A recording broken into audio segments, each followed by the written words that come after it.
Hey y'all. So today we are going to talk about food. I'm making what I call my oven roasted stew. It's always gone over huge. Everybody loves it.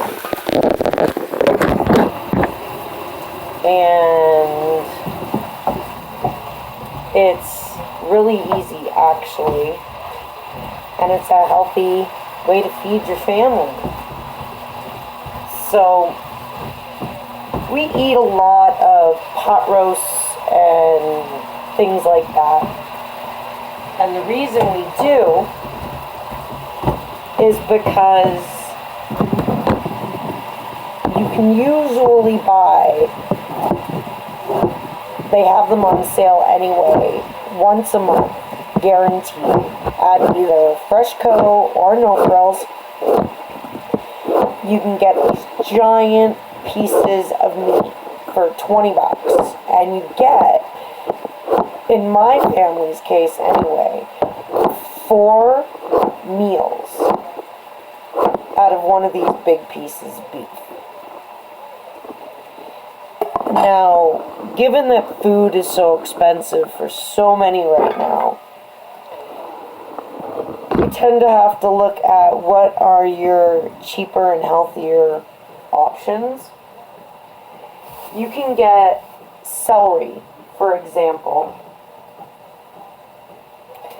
for $1.50 for an entire bunch of celery. Carrots. Bags of carrots are, again, $1.50. Now, in my stew, I like to use all kinds of different root vegetables.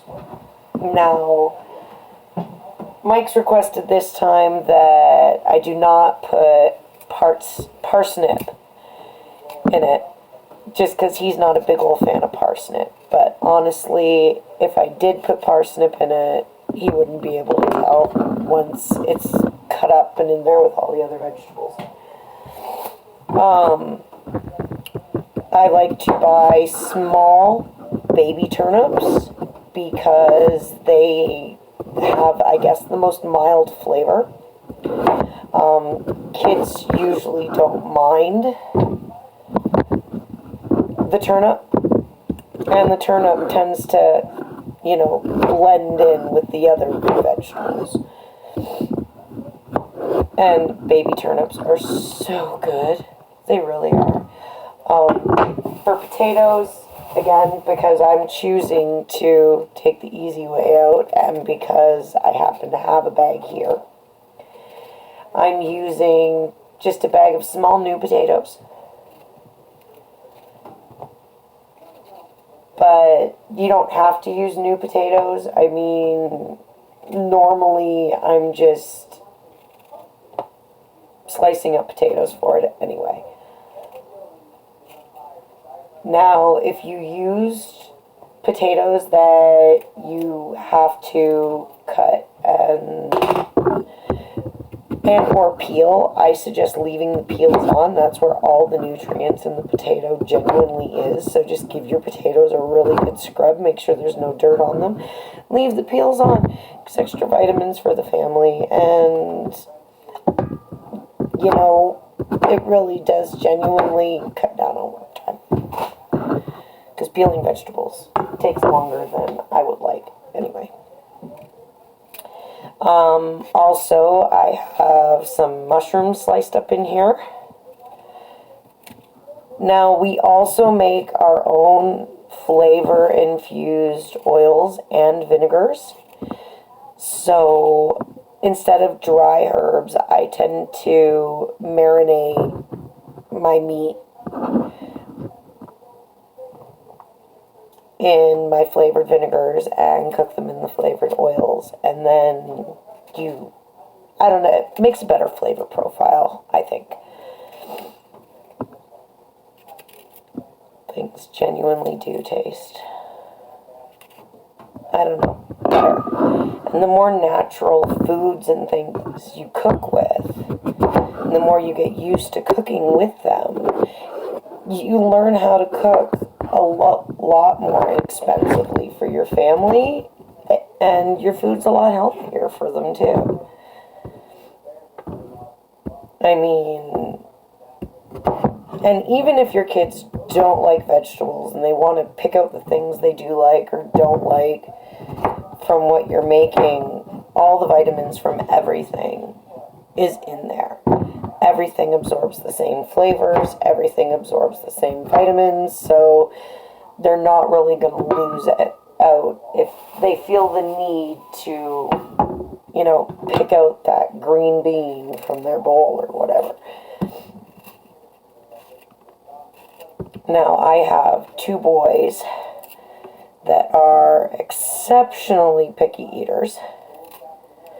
They've never been okay with vegetables, never in their lives. And we're going right back to when I was making their baby food when they were just infants. Like, these kids, there's certain flavors and textures they've just never been okay with.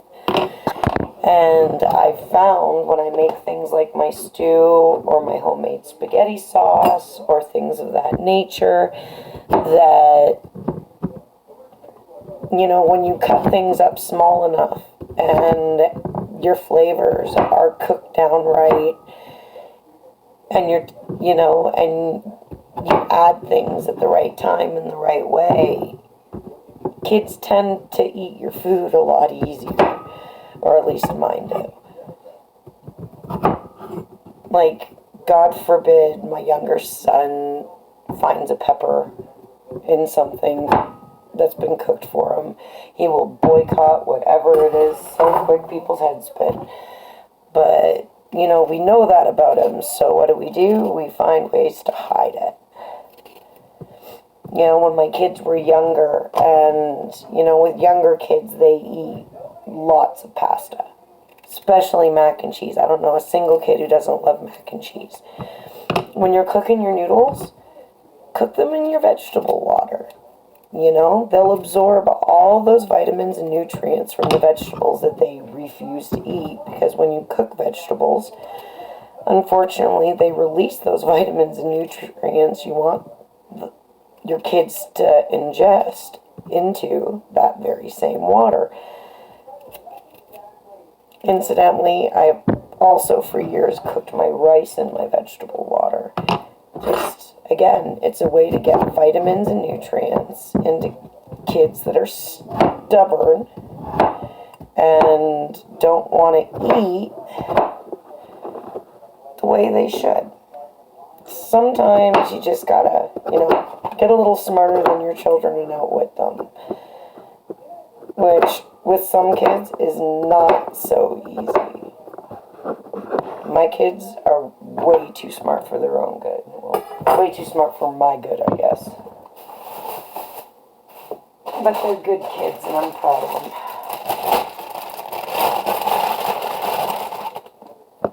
Now, when it comes to peppers, you can use green peppers, but kids tend to, like I said, they have issues with different vegetables, and if you can find a way to make your vegetables so they're harder for your kids to see in your food and they're more likely to eat them, why not? So we tend to use orange, red, and purple peppers a lot when we cook. I love purple peppers in my stew.